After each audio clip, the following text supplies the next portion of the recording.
author DL Tillery here, the Mistress of Horror, and welcome back to my channel. Before we get started, how about you press that subscribe button, give this video a like, and ring that bell so you know when I'm uploading new videos.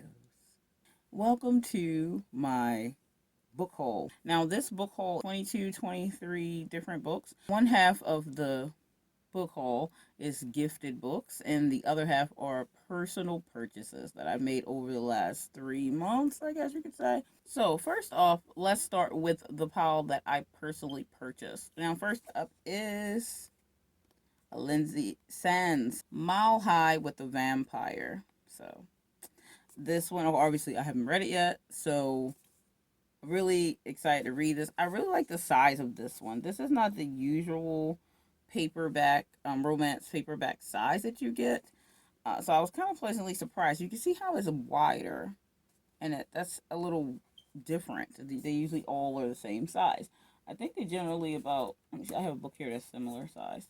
So this is the usual size of the paperbacks, and you can see how lined up, how much wider this one is than this one. You see that? That was really cool. So I was like, when I got it, I had no idea when I purchased it that it was that size. I'm not going to read the blurbs, but I'm going to show you the covers, and you can see the back if you want to, and look up the title if you're interested. It looks like something you would want to read. Next is one of my favorite horror writers, Junji Ito, and this is one of his actually the most recent works that came out, Dissolving Classroom.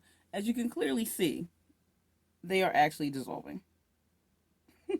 So Junji doesn't hold that. I'm just telling you. And this is more manga style. Obviously, that's what he does right. As you can see on the inside, if you haven't read manga. So I include my manga with my regular books. I don't really separate them, because why would I? They're still books. I know some people separate them under comic book and stuff like that, but I don't really. If it's in a book form, I'm counting it as a book. Next up is one of the ones I actually got a couple days ago, and this one is by a local author, Nevertheless Jordan, and this is the third installment to this series. This is called Jungle of Cliffs, as you can see here, and by, like I said, Nevertheless Jordan. Here's the back of the book. Check out this series. It is very good, very interesting plot line. I left my reviews up on Amazon for the first 2 books in the series. If you look him up, you will get the titles for the other 2. But yes, check out Nevertheless Jordan. His name is right there if you need it for reference. But yes, very good local author. And this will be on my to-be-read list with the others of these. So another Junji Ito book, Censor. I like the cover. It's really cool. This is a hardback, obviously. Here's the back of the book. When they're manga style, I show you the inside as well as a real quick clip of that so you see some of the illustration. But yes, so obviously I'm a Junji fan. As soon as he brings out anything now, I jump all over it.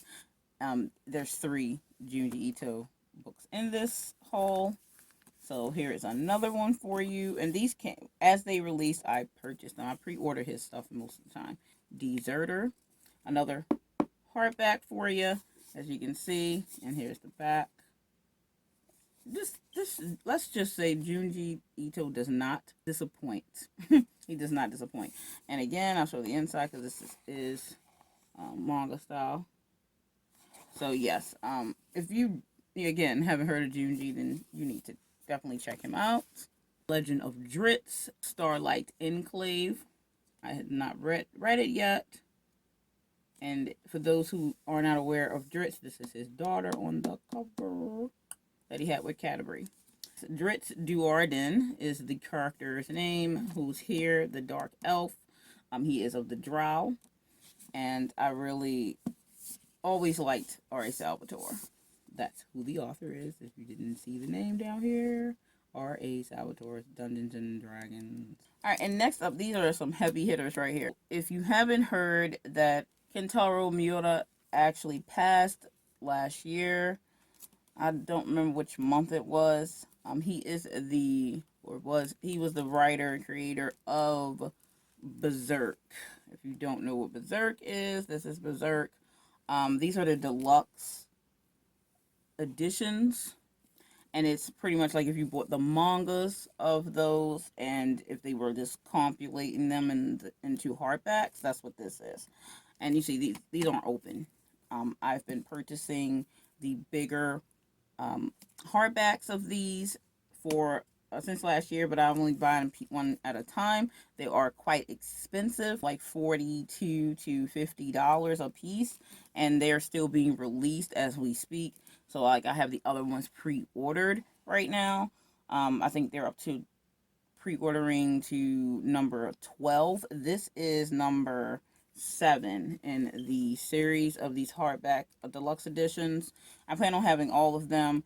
I didn't start purchasing until 7, so I have to go back and purchase the first ones. I've been a big Berserk fan for a long time, so watch the anime and the other manga versions of this that are being compiled. As you can see inside, it's still manga-based pages. And so this is 7. So I have 4 of those here in this book haul. And here's number 8. You don't get to see much anything. You see the symbol here. If you know about Berserk, you know what the symbol is.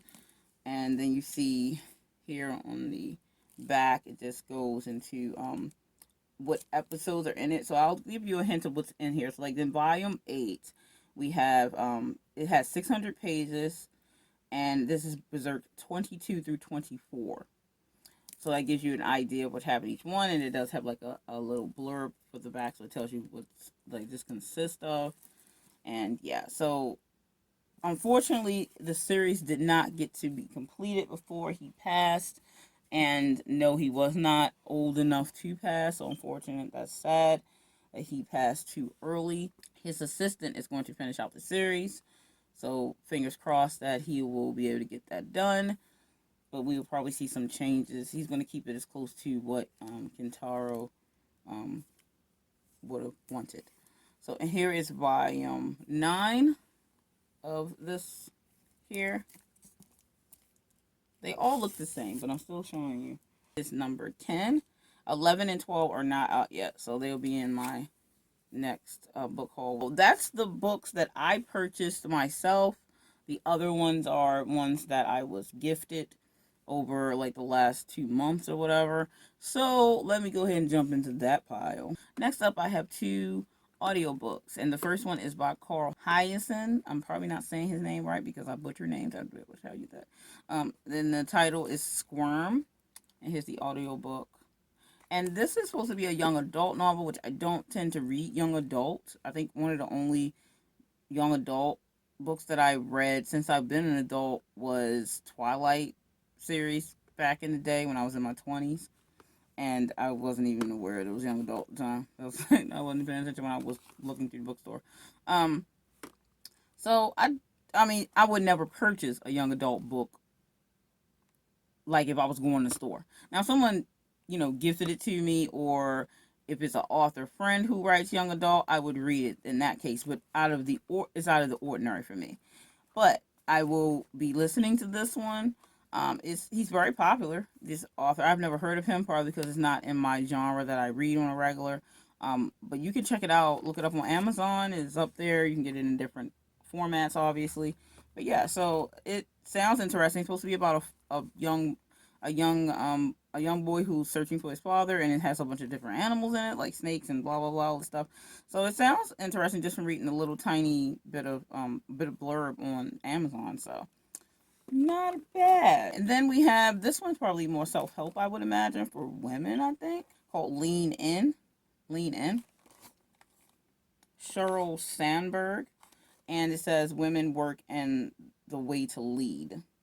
I'm assuming, and this is assumption, I'm assuming this is a woman's self-help type of thing. It definitely, the cover, even for audiobook, it definitely looks, that's what it is. So I'm going to say that's probably what it is. And I'm reading from the back of it. It definitely kind of sounds like that's the way it's leading. Which these are nice too. But it, again, not my usual purchase. So this is why they're gifted. Then we have A Place Called Freedom by Ken Follett. And I always think it's funny when I see books. I always made a joke like, you've made it as an author when your name is bigger than the title of the book. this one is by international. He's an international best-selling author. I guess that's also why his name is so big on here. This sounds like it's a suspense type of story from just reading the blurb on the back of the book, which I like suspense, so I'll be willing to check this one out. I'll check all of them out because at the end of the day, again, I said I will read all kinds of stuff. The next one up is a series look like from the back of the book. The Penderwix on Gardam Street by Gianna Birdsall. So I don't know what genre this is. I'm thinking it's just um general fiction from what just the little bit of the blurb I read on the back. On the back, it actually has, like, you see there, it's like a series there. And I'm assuming the series name is The Penderwix. So, I like these specialty sized books here. They're like easier to hold because of that, I think, from what I can see here. And I like the illustration in here, like the top of that. Children running, playing. That's really cool. So anyway, another interesting book that I probably on a regular would not purchase. Now, I have plenty of his books. Clive Cussler, The Rising Sea. And this one, I'm not sure which, this is his newest one. This is a 2018, so I did not have this one. Happy to add this to my collection. This is more of a self-help book by Alan Waits, The Wisdom of Insecurity. And it says here, a message for an age of anxiety. Isn't that the truth? It's not very long, and I don't think these type of books do. And the print is large. Look at the print on that. That print is quite large. Definitely want you to see that. Definitely, we all can use a little help. Now, this is right down my alley. Shirley Jackson's Dark Tales. So you have like, I would imagine a collection of short horror stories in here. Yes. It has 17 short horrors in here. Dark Tales by Shirley Jackson. I'm looking forward to this. I like the cover. See, the hands are like claw-like kind of thing. I can't wait to read this one because, duh, horror. Then we have Sweet Bitter by Stephanie Dandler. I like the cover. It's really basic with the wine glass and it's shattering. Always like shattering things. It's like a self-discovery, maybe. Here's the back of the book. Now, everyone knows good old Stephen King. So this is a newer, fresher copy of The Shining, which is one of my favorite Stephen King stories. I did not like that movie adaptation with Jack Nicholson because it was terrible adaptation for the book. A lot of people like Jack Nicholson, so they let it slide. I do not let it slide. Stephen King had something to do with, like, there was a made-for-TV version of The Shining that was much better and closer to the actual book ending. The original was not. And that kind of really messed up the whole entire, like, point of the story by them doing that. Anyway, but yeah, so this is a newer version. I was happy to get my hands on this because my old version of The Shining is seeing better days. So I was like, yay. Next up we have Amanda Eyre Ward, The Jet Setters.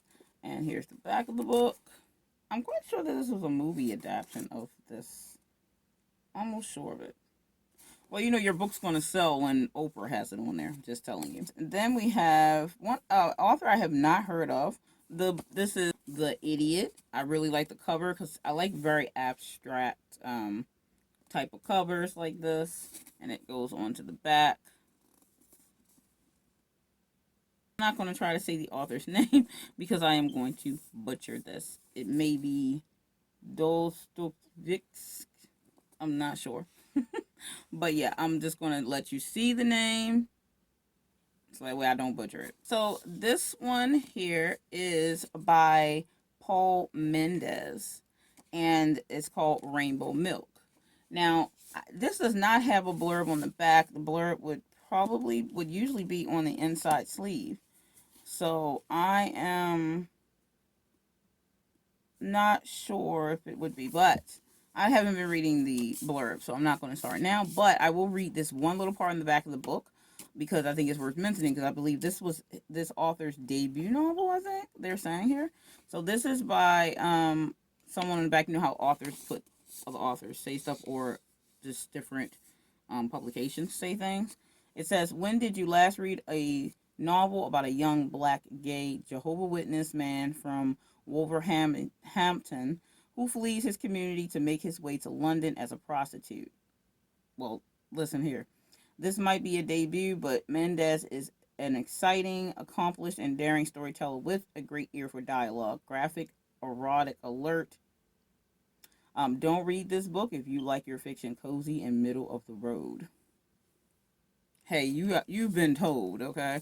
So, sounds like a book that's got a lot going on in the story. So, definitely sounds like worth a read. So, look up Paul Mendez and check out Rainbow Milk. Two more. Good old John Grisham, of course. Always gotta have a John Grisham in there. A Time for Mercy. I love John Grisham's covers. Always pick great covers. So, yes. Last but not least, Paul Coffee Style. So, you get to see a bunch of awesome pictures of coffee and things going on in here, like coffee things. Coffee things are happening in this book, okay? Nice coffee table book. I will not complain. I do like coffee and enjoy it sometimes. Not too often, though. Well, that's my book haul. You'll probably see these flashing through the rest of my book tour that'll be coming up, which I have a new episode coming up next week, more than likely. I will be enjoying these books as I begin to read my TBR list, and these are just added to the big pile I already have. And I will see you in the next one. Stay scared.